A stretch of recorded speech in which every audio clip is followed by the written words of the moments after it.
दोस्तों, ऑस्ट्रेलिया से मैं हूं खालिद भट्टी। अच्छा, मैं पाकिस्तान का 2 महीने पहले तो एक दोस्त कहता है कि हमारे कॉमन दोस्त उसके बारे में, यार वो बंदा प्रदेश बड़े पैसे कमा रहा है।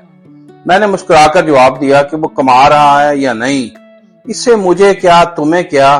अगर इसके कमाने से मुआशरे को, अपने इलाके को या किसी और इंसान को फायदा नहीं पहुंचता तो फिर इसमें और एक एटीएम मशीन में क्या फर्क है।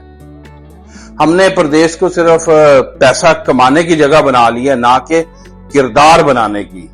हम समझते हैं कि कामयाबी का मतलब सिर्फ डॉलर है, दिरहम है या रियाल है, लेकिन असल कामयाबी वो है जो अपने हिस्से की रोशनी वापस लाए। अब प्रदेश में हजारों लोग हैं जो दिन रात मेहनत करते हैं, बड़ा पसीना बहाते हैं, घर पे पैसे भेजते हैं, लेकिन मौशरती लिहाज से इनकी शनाख्त बिल्कुल खत्म हो चुकी होती है। वो बस बैंक अकाउंट का एक नंबर बन के रह जाते हैं। गांव वाले इन्हें सिर्फ पैसे वाले मामू के तौर पे याद करते हैं।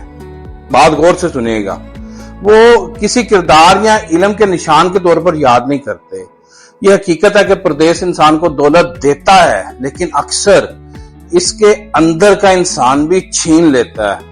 वो रिश्तों से दूर हो जाता है, मुआशरे से कट के रह जाता है, और जब वापस आता है पाकिस्तान तो पैसों के सिवा इसके पास कुछ भी नहीं रहता। ना असर रहता, ना इल्म रहता है, ना खिदमत रहती है। क्योंकि एक बंदा सिर्फ सारी उम्र पैसा कमाने के सोच में अगर पराये मुल्क में गुजार देता है तो फिर क्या रह जाएगा। दुनिया को सिर्फ कमाने वाले नहीं बल्कि सोशली तौर पे फाल लोग चाहिए जो अपने इलाके के लिए सोचें, किसी के काम आए, अपने तजर्बे को, मेहनत को दूसरों तक पहुंचाएं। प्रदेश में कमाई बुरी बात नहीं है, अच्छी बात है, लेकिन एक खास उम्र तक, मरने के संदूक तक कमाना नहीं चाहिए। बाकी अगर आप कमाने से, आपके कमाने से आपके मुआशरे में, आपके गांव में, आपके इलाके में, आपके वतन को कोई फर्क नहीं पड़ रहा तो फिर आप इंसान नहीं है, एक एटीएम मशीन है। और एटीएम मशीन का अपना कोई किरदार नहीं होता, बस वो दूसरों के लिए नोट निकालती है। बातों पे गौर कीजिएगा, पैसा कमाएं, फाल इंसान बने, लोगों की खिदमत कर लो, मदद कर लो। पैसा इत्थे रहना है, कोई पता नहीं आज की होइए, कल की होइए। खालिद भट्टी को ऑस्ट्रेलिया के शहर ब्रिस्बेन से इजाजत दीजिए। अल्लाह हाफिज।